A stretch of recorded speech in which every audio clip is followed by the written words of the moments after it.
Bueno, antes de iniciar la clase, pues solamente mencionarles de que vamos a hoy día ver la parte del manejo ya de los módulos electrónicos para poder controlar la variable de temperatura. Lo que hemos hecho hasta este momento es ver en líneas generales el tipo de corriente que se va a utilizar en los procesos, ya sean corrientes monofásicas o trifásicas, eso ya tenemos más o menos claro. Después hemos visto los elementos auxiliares, como son los relés en este caso electromecánicos. Luego hemos visto el conexionado de estos relés, ¿no? Que son más o menos el tipo todo o nada, para poder conectar a los sistemas, ¿no? Después hemos visto un poco de los pirómetros, de radiación parcial y también de radiación total. Pues ahora vamos a ver un poco ya la ampliación de estos criterios para el control de la variable de temperatura, ¿no? A ver, siguen ingresando los estudiantes. A ver, hay dos que más o menos he mencionado así a grandes rasgos, ¿no? Cuando hablamos de procesos térmicos, pues podemos mencionar al menos dos tipos de procesos térmicos que podemos provocarlo externamente para el logro de ciertos objetivos, ¿no? Por ejemplo, si queremos tener una caldera y que produzca, digamos, vapor de agua, lógicamente no lo vamos a hacer con un sistema eléctrico, lo vamos a hacer con un sistema de combustión, ¿verdad? Después podemos extender estos sistemas de combustión a equipos de secado, digamos, ¿no? Si tenemos la posibilidad de usar el aire caliente, pues podemos nosotros hacer la combustión en una cámara y ese aire caliente,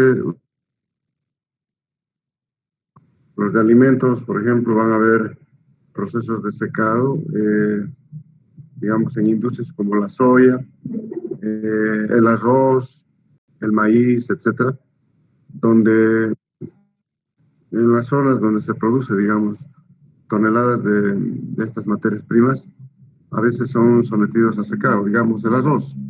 El arroz tiene que ser secado con aire caliente y este aire caliente tiene que tener sus propias características, o hacemos la combustión de combustibles gaseosos o hacemos, digamos, la combustión de combustibles sólidos, ¿no? Entonces, las características de estos sistemas de combustión pueden ser manuales o pueden ser automáticos, ¿no? Por ejemplo, si utilizamos residuos sólidos, posiblemente tenga la posibilidad de quemar en un horno en forma manual, digamos, ¿no? Sin mucho control. Pero si en los residuos sólidos podríamos utilizar, por decir, la cáscara de castaña, por decir algo, ahí ya está definido más o menos el diámetro de partícula de la castaña. Entonces podríamos utilizar un tornillo sin fin para dosificar a un quemador y entonces tener la combustión garantizada y por tanto aire caliente. Entonces podríamos dosificar el combustible sólido en este caso. Para el caso de los combustibles gaseosos, de igual manera, ¿no? La línea que se decide tanto en domicilio como en las industrias están definidas las presiones de servicio. Estas presiones de servicio pues permiten llevar el gas, digamos, a unas cámaras de combustión, ¿no? Y ahí se regula la relación de aire-combustible a través de ciertas ventanas. Como el caso, digamos, si alguien utiliza un venturímetro, pues podría tener este tipo de quemador. Vamos a ver rápidamente, voy a compartir en internet algunas cosas generales, ¿no? Primero estoy hablando de quemadores, ¿no? Luego vamos a hablar de sistemas de calefacción que utilizan resistencias eléctricas. Y las resistencias eléctricas tienen diferentes tipos de diseños también. Hay resistencias eléctricas que podríamos conectarlos en corriente monofásica o corriente trifásica, como preguntó una de sus compañeras el día de ayer, ¿no? O en los días anteriores preguntó alguna señorita por curiosidad si había resistencias que pueden estar conectadas a corriente trifásica 220 o trifásico 380. Entonces vamos a ver el tipo de conexionadas que se hacen para gobernar, digamos, estos sistemas de combustión. Pues bien, ahora corresponde hablar de los sistemas de combustión. Los sistemas de combustión, fíjense que la presión de servicio ya está garantizado.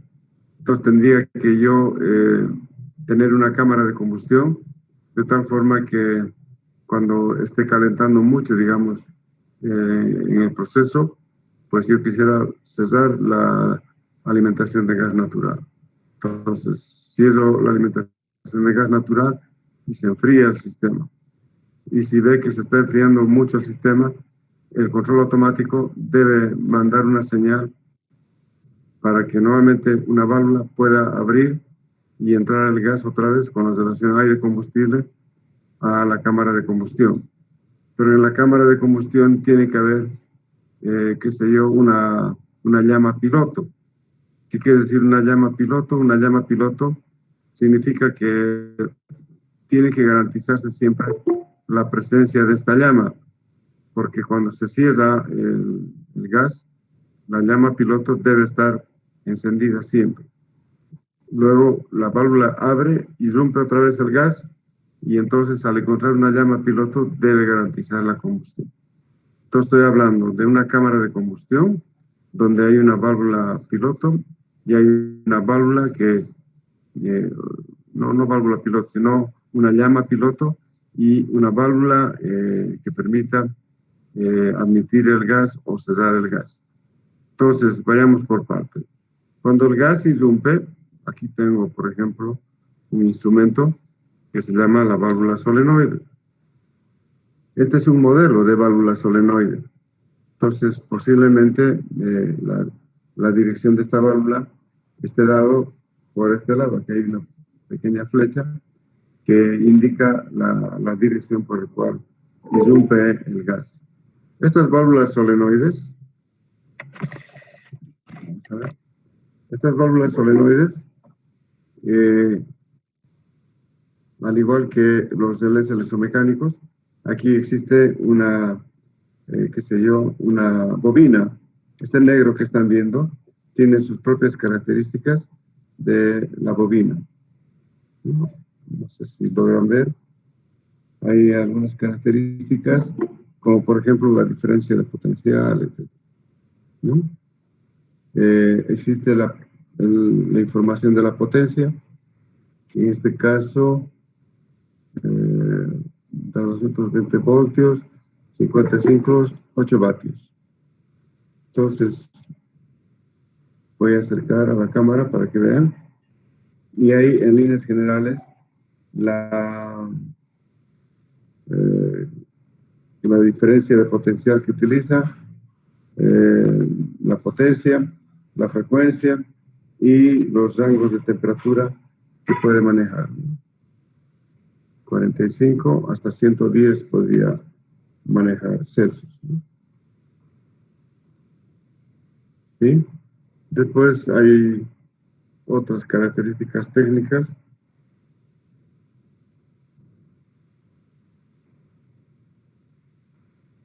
Aquí está un poco borroso, pero también hay características como por ejemplo la variable presión. ¿Ya? Entonces, eh, estas válvulas son las que se utilizan para, digamos, el ingreso del gas, pero quien habilita, digamos, el flujo es esta válvula solenoide. Entonces, esta válvula solenoide tiene acá un conexionado, ¿cierto?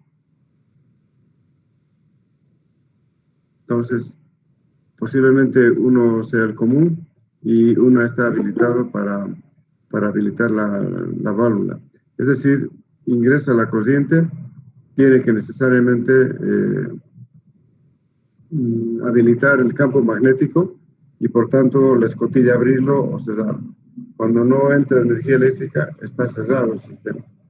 Cuando entra la corriente eléctrica, esto abre y el gas irrumpe en el sistema.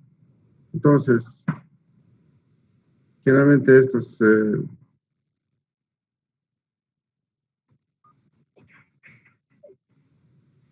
voy a tratar de desarmarlo.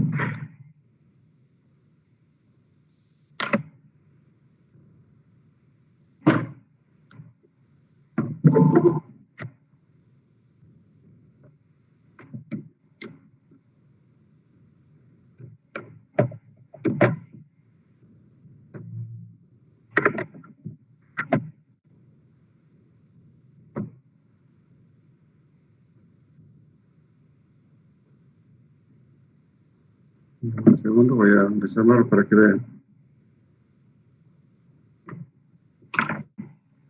Entonces, fíjense, estoy desarmando la válvula solenoide. Entonces, acá tiene una cobertura de rosca, que aquí pueden ver una pequeña gomita, es un O-ring. Lo he sacado otra gomita, que también es otro O-ring, para evitar que, fíjense, el O-ring es un anillo. Es un anillo que va colocado en esta parte superior y cuando ingresa la rosca, pues garantiza de que no entre humedad o polvo, etcétera, a la válvula solenoide. Lo mismo acá tiene la posibilidad de otro O-ring, ¿no?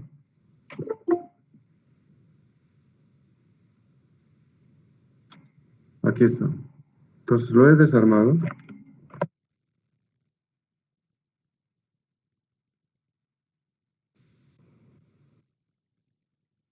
Por todo lado para garantizar la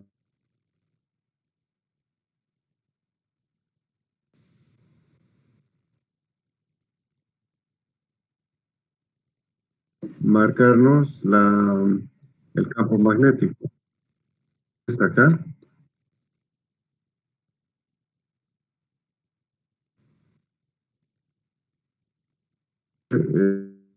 Tiene escasa propiedad magnética. Pero adentro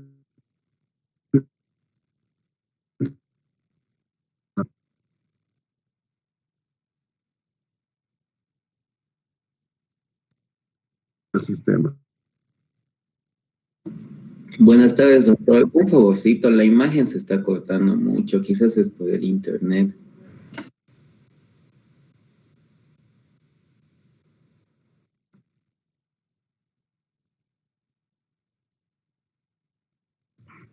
Es el internet del doctor, ¿verdad? Creí que era el mío.